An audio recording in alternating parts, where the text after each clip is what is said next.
what's up, you guys? Welcome to Chess Hangouts. So, for those of you who know football, you know there are certain teams who play possession football, and then there are teams who sit back and defend and wait to counterattack. So, today's problem is similar to that, where it's all about defense and counterattack. So, before we analyze the board, I just want to let you all know that please do like and subscribe to my channel. I've just started out recently and I've been putting in a lot of effort for all these videos. So please do hit the subscribe button if you are enjoying my chess content. It would mean a lot, as I've been putting so much effort for you guys and for myself to improve as a chess player. Anyways, let's get to the problem. So you could see that you would be expecting a white to play and win sort of problem, but no, this is a black to play and win, hence the defense and counterattack. So you can see that in black's perspective, there are multiple threats against the black king, and it's not looking good for black at all. But still, black needs to find a way and try to win the game. So now, although white is attacking at all fronts, you can see that black has a pretty sturdy defense and it is just hanging on. But white needs to make the most of it and try to counterattack at all possible situations. So black needs to exploit the tactical weaknesses in white's attacking setup. So over here, you can see that although white is going all out and trying to mate the black king, there is a caveat to it. You could see that white's king is not in a pretty safe spot.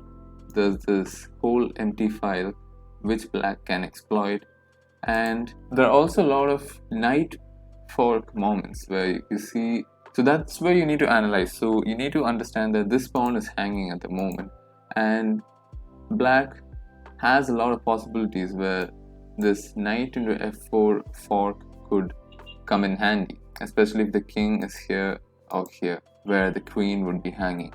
So black needs to keep all this in mind and try to come up with a counter-attacking move.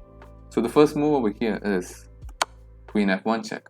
So black is exploiting white's first weakness, which was not having a rook in this file, and black is just exploiting that. So over here, king has to go to h2. So what is the next brilliant move for black? To keep the attack going so that white doesn't have any room or space to mate the black king. So here the move is bishop into g2. So this has a lot of threats. Now black is threatening queen h1 checkmate. Now all of a sudden black is on the momentum and black is threatening mate. So white can defend it though. So white will play bishop g1. But then we have black playing bishop c6 in this game. So this is actually a game that happened in 2008 in the Dresden Olympiad that I've picked for today's problem. So black had played bishop c6 in this position, but there were a lot of moves that black could have played. Black could have also played bishop b7.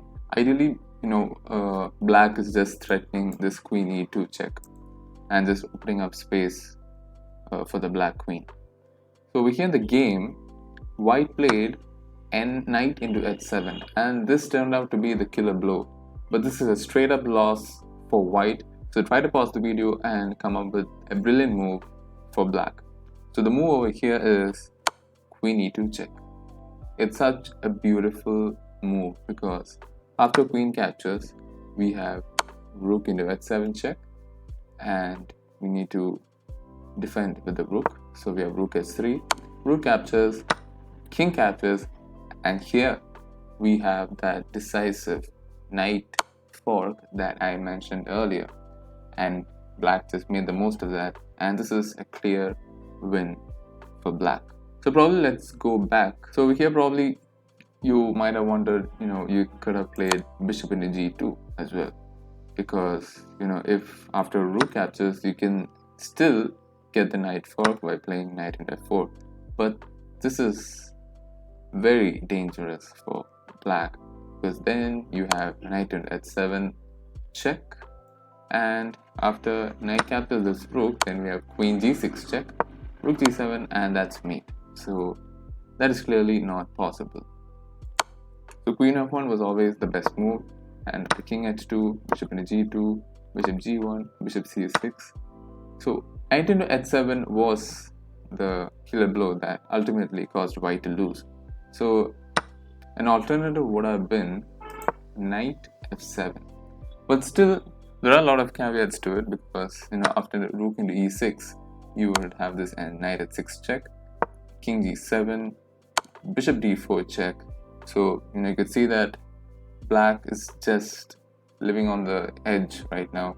But still, with this rook f6 defense, black seems to be alright. And although black would be an exchange down, black is threatening this queen h1 checkmate, and there are not many moves white can do. It's still looking good for black. But still, this is something white could have done to prolong and come up with a win. Anyways, hope you all enjoyed this video. Please do like and subscribe to my channel. I'll be posting more problems soon. Also, let me know in the comments if you want me to cover problems next, or if you want me to cover any openings that you would like, or any chess games that you would like me to cover, such as Carlsen's, Anand's, Nihal Sarin's, anybody's. I will definitely check them out. So thank you.